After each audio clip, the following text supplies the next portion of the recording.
What if the GPU you just spent $400 on is already obsolete? Not in 5 years, not in 2 years, right now, today, in 2026. Because here's something the GPU manufacturers don't want you to think too hard about. Modern games are breaking the 8GB VRAM barrier, and millions of gamers are sitting there, mid-game, watching their frame rates collapse, their textures turn into muddy soup, and their supposedly capable graphics card choke, simply because it doesn't have enough memory. So the question isn't just technical, the question is personal. Did you get scammed? Let me ask you something that might make you genuinely angry. You're living in 2026. Technology is moving faster than at any other point in human history. Artificial intelligence is transforming everything we know. And yet, somehow, the GPU you're thinking about buying today is, in many ways, a worse deal for you as a gamer than the GPU that came out 3 years ago. That is not a hot take. That is not clickbait. That is the cold, documented, industry-verified reality of where we stand right now. And by the time you finish watching this video, you are going to understand exactly why it happened, who is responsible, and what it means for the future of PC gaming as we know it. Stay with me, because number one on this list is going to make you rethink everything you thought you knew about buying a graphics card. Here's the situation in plain terms. For decades, buying a new GPU generation meant a straightforward trade. You paid more or you paid the same, and you got meaningfully more performance, more memory, more capability. The deal made sense. You upgraded, your games looked better, ran faster, and you were set for another few years. That deal is broken. Right now, in early 2026, the GPU market is in a state that most veteran PC gamers have never seen before. Not even during the dark days of the crypto mining craze of 2021. Prices are climbing every single month. Availability is worse than launch day suggests. And the actual hardware being pushed toward everyday gamers is, by any honest measure, underwhelming relative to the price being asked. The RTX 5060, Nvidia's most accessible new GPU, aimed squarely at mainstream gamers, launched with 8GB of VRAM in 2025. In 2026, that same card is already struggling to handle modern 808 titles at high settings without stuttering and texture pop-in. Games like Star Wars Jedi, Survivor routinely demand over 12GB at 1440p. Alan Wake 2 pulls 11.5GB. The card that is supposed to bring next-gen gaming to the masses literally cannot hold the textures for next-gen games. So how did we get here? What went wrong? And more importantly, what are the 5 biggest forces making modern GPUs a genuinely bad deal for gamers in 2026? Let us put some numbers on this, because the scale of what is happening is genuinely staggering. According to TechSpot's Q1 2026 GPU pricing analysis, the average global price of Nvidia's RTX 50 series has increased by 19% in just 3 months, from November 2025 to February 2026. Think about that. In roughly 90 days, the same GPU got nearly a fifth more expensive. Not because it got better, not because new features were added, simply because the components inside it are being diverted elsewhere. The RTX 5070 Ti, a card that cost around $1,000 in November 2025, now costs approximately $1,200 in most markets. That same $1,000 that would have bought you an RTX 5080 just 4 months ago now only gets you the 5070 Ti. You lost an entire tier of performance without spending a single cent more. Nvidia's own data center revenue tells you exactly where the company's priorities lie. In fiscal year 2025, Nvidia's data center segment generated over $115 billion in revenue. Gaming, just $11 billion. The data center is now more than 10 times larger than gaming as a business for Nvidia. And the same GDDR7 memory chips that go into your gaming GPU also go into AI inference cards that sell for tens of thousands of dollars each. Who do you think gets priority when supply runs short? The answer to that question is the answer to everything broken about the GPU market in 2026. So we are going to break this down properly. We are going to go through the 5 biggest reasons why modern GPUs are getting worse for gamers, not better. And I promise you, the one sitting at number 1 is the most systemic, the most deliberate, and the most overlooked problem in the entire PC hardware industry right now. We are also going to talk about what your actual options are and whether any GPU released in 2026 is actually worth your money. Because some of them might surprise you. Stay until the end.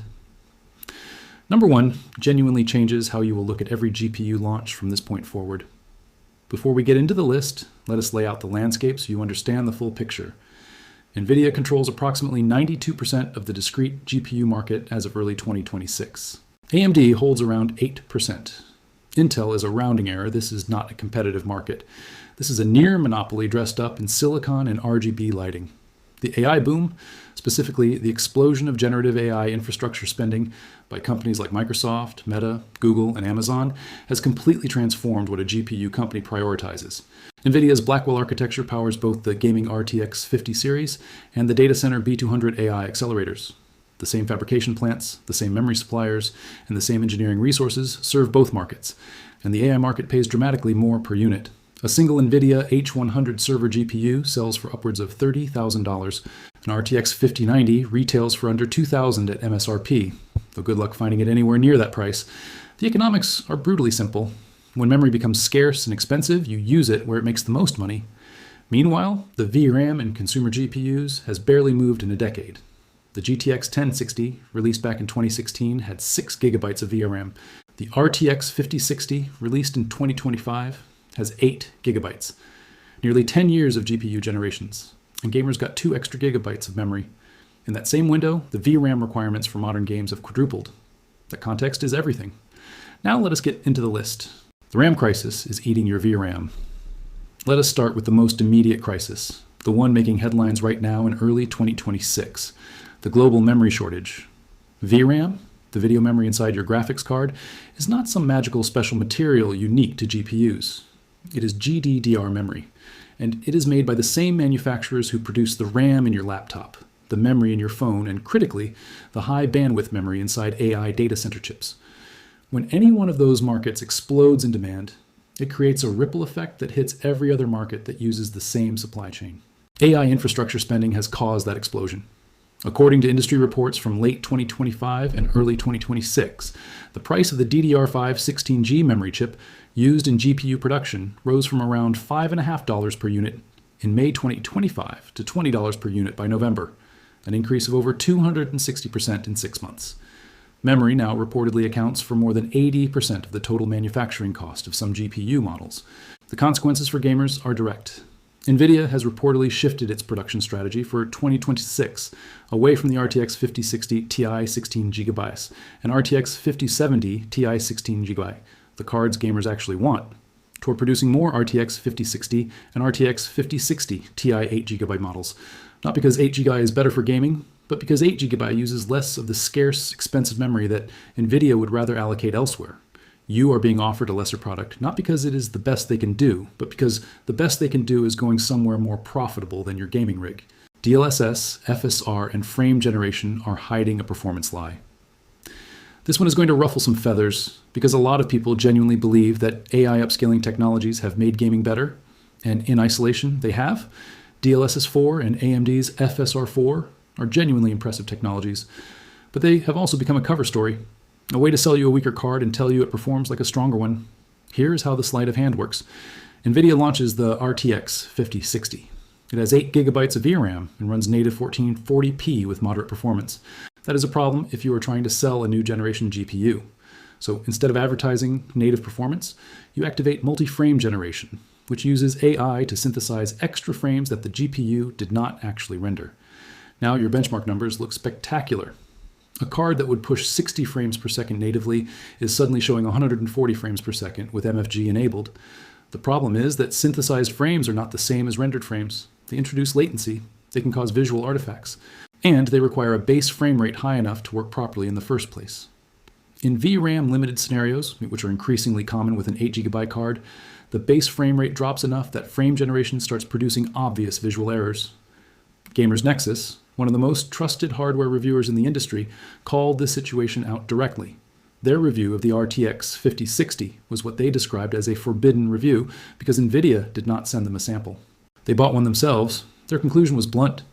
Nvidia is damaging the PC gaming hobby, and the company is acting in an anti-consumer way. When your most trusted reviewers have to buy the product themselves just to tell you the truth about it, something is fundamentally wrong. Artificial VRAM segmentation is a corporate strategy, not a technical limitation. Here is a question worth sitting with. If Intel can put 12 gigabytes of VRAM on the Arc B580 and sell it for $249, why is Nvidia shipping the RTX 5060 with 8 gigabytes at $299? The answer is not technical. Nvidia absolutely has the manufacturing capability to put 12 or 16 gigabytes of VRAM on the RTX 5060 die. The reason they do not is deliberate product segmentation. Strategies where you artificially limit lower tier products to force buyers who need more VRAM to spend more money climbing the product stack. Tom's Hardware's head-to-head comparison of the RTX 5060 Ti 8GB versus the 16GB version tells the story clearly. At 1080p medium settings, the 8GB card is essentially identical to the 16GB, just 2.3% slower, but at 1440p ultra settings, the gap grows dramatically. And in ray trace titles, the 8GB card falls significantly behind. So if you want to play games the way they were designed to be played, at high resolutions, with maximum texture quality, with the ray tracing that developers spent millions implementing, you have to spend considerably more. The 16GB RTX 5070 Ti starts at $750 MSRP. AMD's RX 9070 XT with 16GB is $600, but you cannot find it anywhere near that price either. Meanwhile, more than half of all PC gamers still game at 1080p, according to Steam Hardware survey data. A huge portion of those players are on tight budgets. They are the ones being handed 8GB cards and told it is enough, while the fine print says only if you play at medium settings and do not mind turning off the features that make modern games look modern. The limitation on budget GPUs is not technical necessity. It is a profit-maximizing decision made by a company that knows it faces almost no competition. Scalping, shortages, and phantom MSRPs. There is a particular kind of frustration that comes with seeing a GPU announced at a price you can afford, doing your research, deciding to buy it, and then discovering that price does not exist in the real world. The RTX 5090 launched with the manufacturer's suggested retail price of $1,999 in early 2025. Reports from early 2026 suggest it may climb to as high as $5,000 later this year. The RTX 5070 Ti, which costs around $1,000 at MSRP, is selling for $1,200 or more in most markets. Even AMD's RX 9070 XT, praised universally as excellent value at $600, has been virtually impossible to find at that price since launch. This is not a new phenomenon. The COVID-era GPU crisis of 2020 and 2021 saw similar patterns. But what is different now is that the driver of the shortage is not miners looking to farm cryptocurrency in garages. It is trillion-dollar AI companies placing enormous orders for server-grade chips and tightening the entire memory supply chain in the process. Zotac Korea, one of Nvidia's major board partners, publicly warned customers in early 2026 of steep RTX 5090 and RTX 5060 price hikes, stating that some models may be unavailable for extended periods. That is an official partner, not a forum rumor. When the companies building these cards are warning you that you might not be able to buy them at any reasonable price, the consumer GPU market has a structural problem that marketing cannot paper over. The era of buying a GPU at MSRP within a few weeks of launch may be genuinely over for the foreseeable future. AI has made gamers a secondary market, and GPU companies no longer need you. Here it is, the one that ties everything else together, the uncomfortable truth that explains every single thing we have talked about today. Nvidia made $115 billion from data centers in fiscal year 2025. They made $11 billion from gaming. For every dollar a gamer contributes to Nvidia's revenue, the AI market contributes more than 10. And that gap is not closing, it is widening. Think about what that means for every product decision Nvidia makes. When engineering resources are allocated, data center gets priority. When memory supply is constrained, data center gets first access. When pricing strategy is being determined for new cards, data center margins set the baseline. Gaming is now, functionally, a side business. This is not cynicism. This is Nvidia's own financial reporting laid out in plain numbers. Data center revenue grew 142% year over year in fiscal 2025. Gaming revenue grew 9%. One of these businesses is the future of the company. The other is legacy revenue being maintained, milked even, while attention and resources flow elsewhere. The RTX 5060 launching with 8 GB of VRAM makes no sense if you are a company whose primary mission is serving gamers. It makes complete sense if you are a company that needs to keep gaming GPUs cheap enough to sell without cutting into memory supply for the products that actually drive your growth. Nvidia holds 92% of the discrete GPU market. AMD, for all its genuine improvements with the RX 9000 series, is still a distant second. Intel is a rounding error. There is no market pressure strong enough to force Nvidia to change course. They do not need to give gamers a better deal. And increasingly, the financial incentives point firmly in the opposite direction. This is number one because it is not a problem you can solve by waiting for the next generation. The next generation will have the same problem, shaped by the same forces, driven by the same economics. Unless something fundamental changes in the competitive landscape, the trajectory is clear. Here is something almost nobody is talking about but deserves a mention. Intel, the Intel Arc. B580 and B570 have been quiet success stories in a market defined by bad news. The Arc B580, with 12 gigabytes of VRAM at $249, offers more memory than an RTX 5060 at a lower price. In many regions, as TechSpot's Q1 2026 pricing data shows, the B570 has actually gotten cheaper since last year, almost uniquely among modern GPUs. Intel has ground to gain on raw performance, and driver maturity has historically been a concern. But in a market where both Nvidia and AMD are raising prices and reducing VRAM on budget cards, Intel is quietly, almost accidentally, positioned as the only company still trying to win over everyday gamers on value. Watch that space. It might be the most interesting story in PC gaming hardware for the rest of 2026. Now, some of you are thinking, is this really that bad? My games still run fine. My GPU still does what I need. Why is this video making it sound like the sky is falling? That is a completely fair point, and it deserves a straight answer. If you already own a solid GPU from the last 2 to 3 generations, a 4070, a 7900 XT, a 3080, you are genuinely fine. These cards still perform excellently, and there is no reason to upgrade right now. In fact, the recommendation from almost every trusted hardware reviewer in early 2026 is to hold, ride out the current pricing cycle. Do not feed the market when the market is broken. The problem is not with the cards that exist today as used or last-gen products. The problem is with what is happening to the future of the hobby. Each generation of GPU that launches with less VRAM at a higher price behind a wall of limited supply is a generation that makes PC gaming harder to access for new builders and budget gamers. The enthusiast at the top of the market may not feel this. The first-time builder trying to put together a $700 gaming PC absolutely does. So no, the sky is not falling on your current setup. But the direction of travel for this industry is genuinely concerning, and pretending otherwise helps no one. Let us bring it all together. If you already own a good GPU from the last 2 or 3 years, hold it. Do not upgrade into this market unless you absolutely have to. The value proposition is not there right now. If you're building a new PC on a tight budget and need something today, the Intel Arc B580 with 12 GB of RAM at around $249 MSRP is arguably the most honest value offering in the entire market right now, performance caveats and all. AMD's RX 9070 XT is excellent if you can find it near its $600 MSRP, and it brings a genuine 16 GB of VRAM at a tier where Nvidia gives you 8. If you are an enthusiast willing to spend big, wait for supply to normalize, if it does, before committing to anything above $800.